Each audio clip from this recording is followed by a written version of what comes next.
Evangelio de hoy domingo 29 de junio del 2025. Lectura del Santo Evangelio según San Mateo capítulo 16 versículo 13 al 19. En aquel tiempo, al llegar a la región de Cesarea de Filipo, Jesús preguntó a sus discípulos: ¿Quién dice la gente que es el Hijo del Hombre? Ellos contestaron: unos que Juan Bautista, otros que Elías, otros que Jeremías o uno de los profetas. Él les preguntó: ¿Y vosotros, quién decís que soy yo? Simón Pedro tomó la palabra y dijo: Tú eres el Mesías, el Hijo de Dios vivo. Jesús le respondió: Bienaventurado tú, Simón, hijo de Jonás. Porque eso no te lo ha revelado nadie de carne y hueso, sino mi Padre que está en el cielo.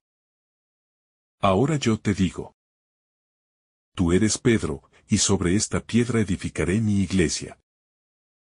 Y el poder del infierno no la derrotará. Te daré las llaves del reino de los cielos. Lo que ates en la tierra quedará atado en el cielo.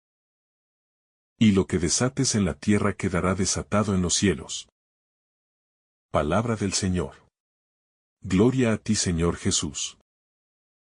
A los pies del macizo del Hermón, donde nacen corrientes que alimentan el Jordán.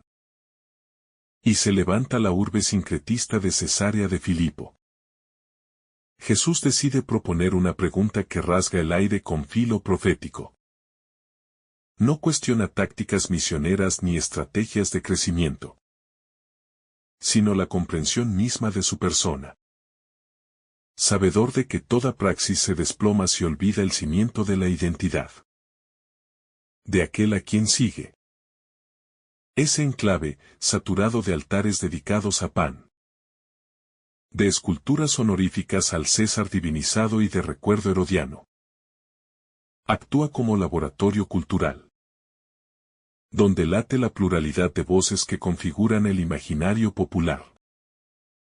Jesús, con lúcida intención, elige aquel cruce de caminos para contrastar la fe naciente de su círculo íntimo con las versiones fragmentarias que circulan en la plaza pública.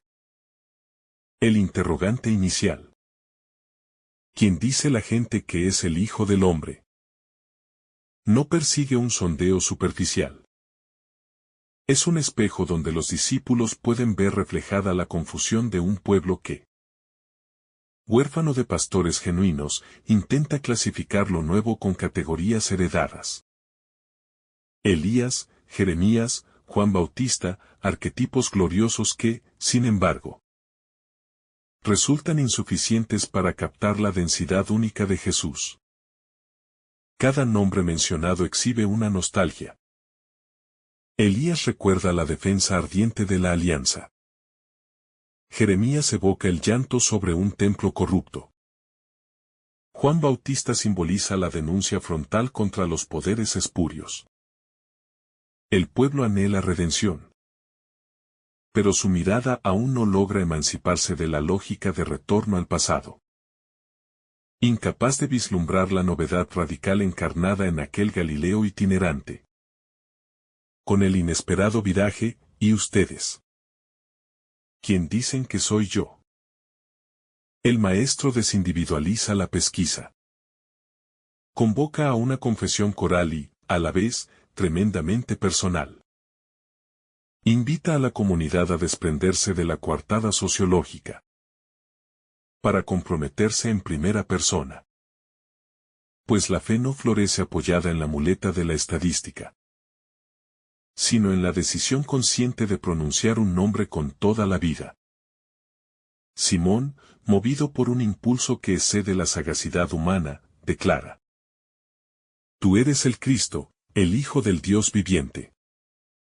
En esa frase se entrelazan esperanza davídica y mística filial. Historia concreta e irrupción eterna. Saturando de sentido un espacio que hasta entonces estaba hipotecado a divinidades de piedra y proclamaciones imperiales de paja. La respuesta de Jesús abre un horizonte inesperado.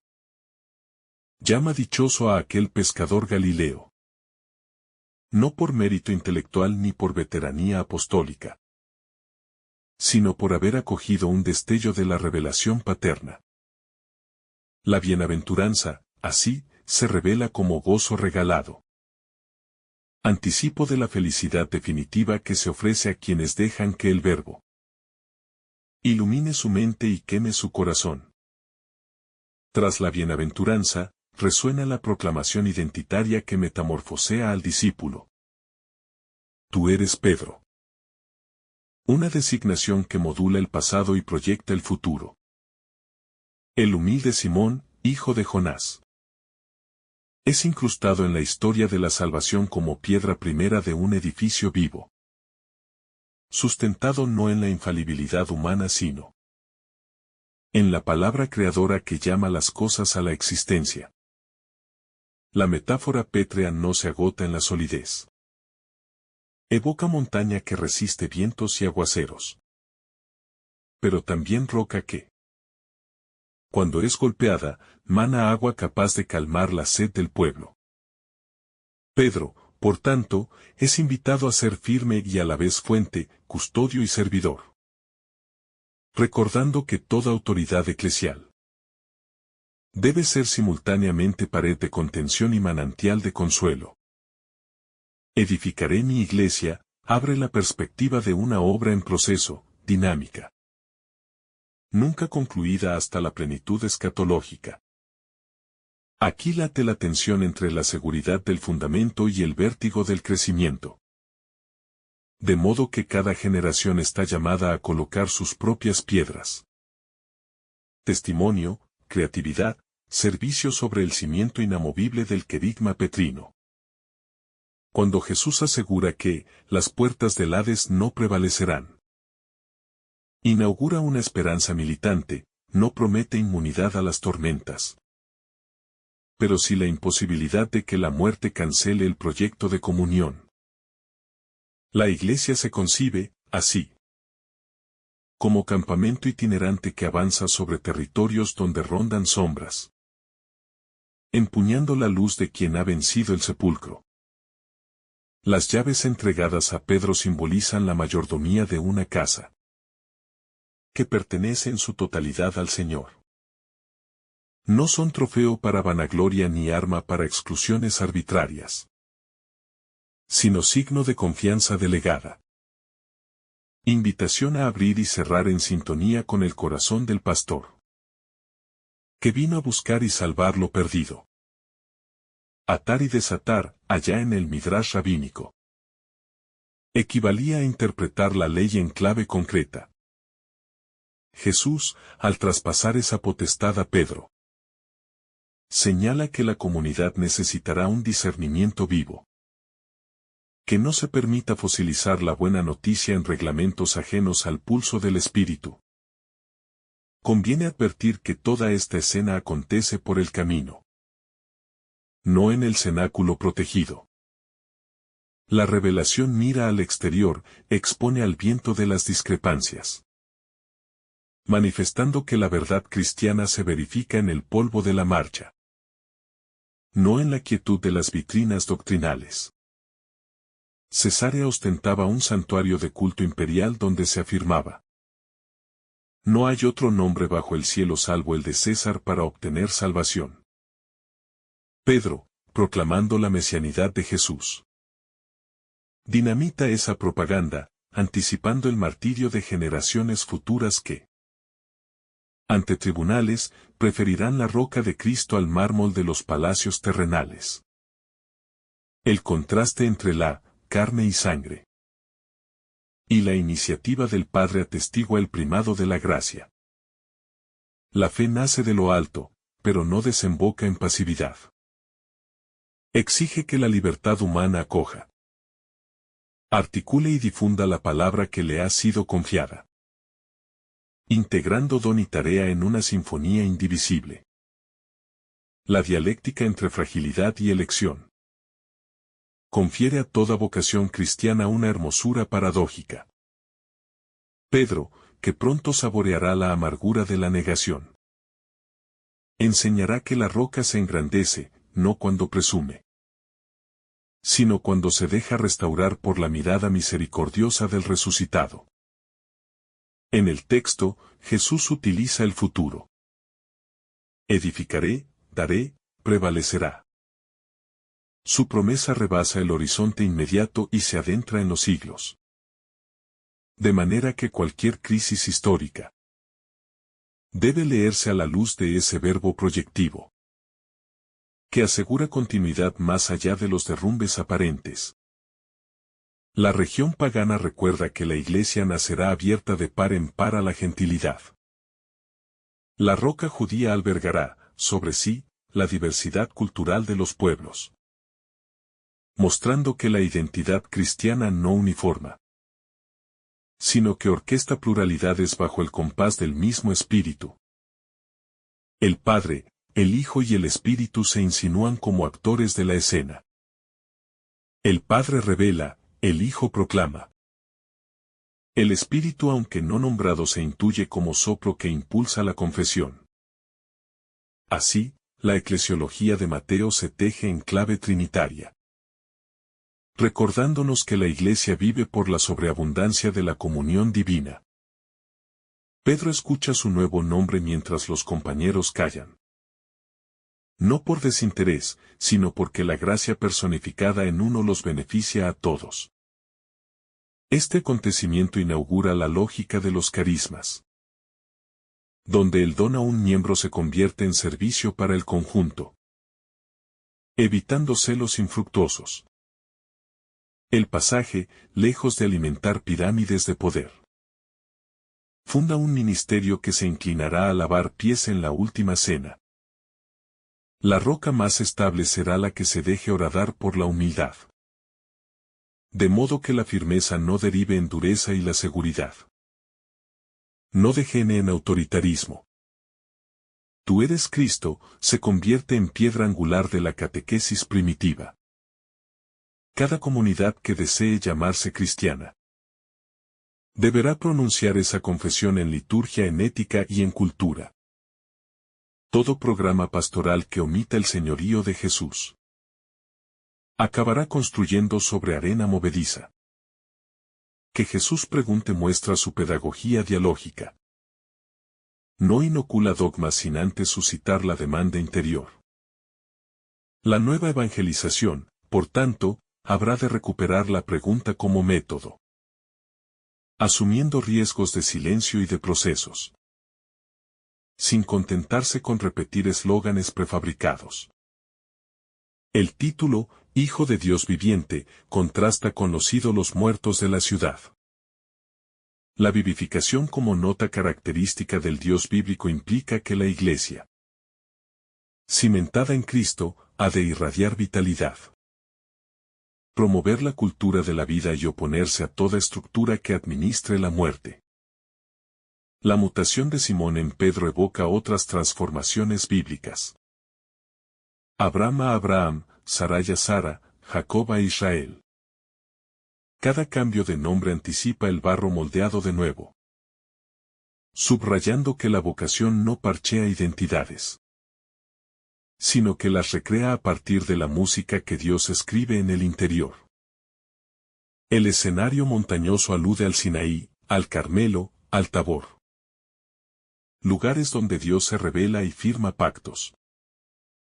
Cesarea de Filipo se suma a ese atlas sagrado, aunque este monte albergue templos paganos, señal de que la gloria puede irrumpir en el suelo más ambiguo, dispuesta a redimir todo entorno criado.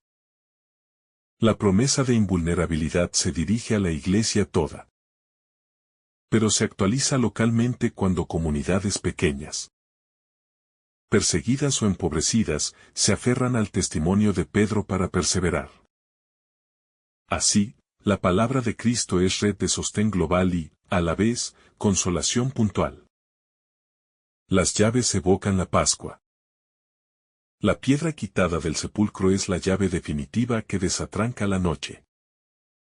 Pedro guardará memoria de esa llave vacía y, en su predicación, Invitará a entrar por la puerta abierta del jardín nuevo donde la muerte fue despojada de su aguijón. El rumor de la carne y la sangre leído como lógica utilitarista. Recuerda que la política, la economía o la ciencia, sin la luz de la revelación, pueden intuir grandezas de Jesús pero carecer de la palabra definitiva. La Iglesia, entonces, dialoga con la cultura, pero no renuncia a la originalidad de la fe recibida. Pedro, portador de llaves, deberá aprender a cerrar a veces. Cerrar a la mentira disfrazada de evangelio, cerrar al abuso de poder. Cerrar a la manipulación de los pobres. Atar y desatar no es relativismo, sino ejercicio de custodia del tesoro, a fin de que nadie lo convierta en mercancía corrupta. El Evangelio de Mateo, anterior a la destrucción del templo. O quizá escribiéndose a la sombra de su ruina. Ofrece aquí un nuevo templo hecho de piedras vivas, insinuando que la verdadera seguridad no reside en muros, sino en la palabra prístina que engendra comunidad. La proximidad de fuentes del Jordán aporta un símbolo bautismal. El agua que nace a pocos metros sugiere que la confesión desembocará en corrientes de vida nueva. Pedro, piedra, se sitúa junto al agua. Imagen de la iglesia que fundamenta y fecunda, que sostiene y refresca. La escena también legitima el discernimiento doctrinal. A lo largo de los siglos, concilios y sínodos se reunirán para atar herejías y desatar verdades. Su autoridad, sin embargo, siempre se remontará al humilde momento en que un pescador balbuceó un sí que cambió la historia. La clave de lectura es, pues, nupcial y constructiva a un tiempo.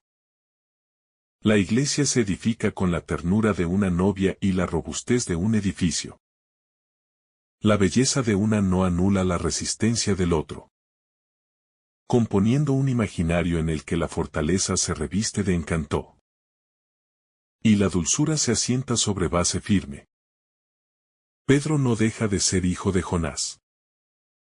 Su genealogía, marcada por la figura del profeta que intentó huir, actúa como advertencia. La misión puede ser esquiva, pero la misericordia de Dios persigue hasta convertir la fuga en testimonio.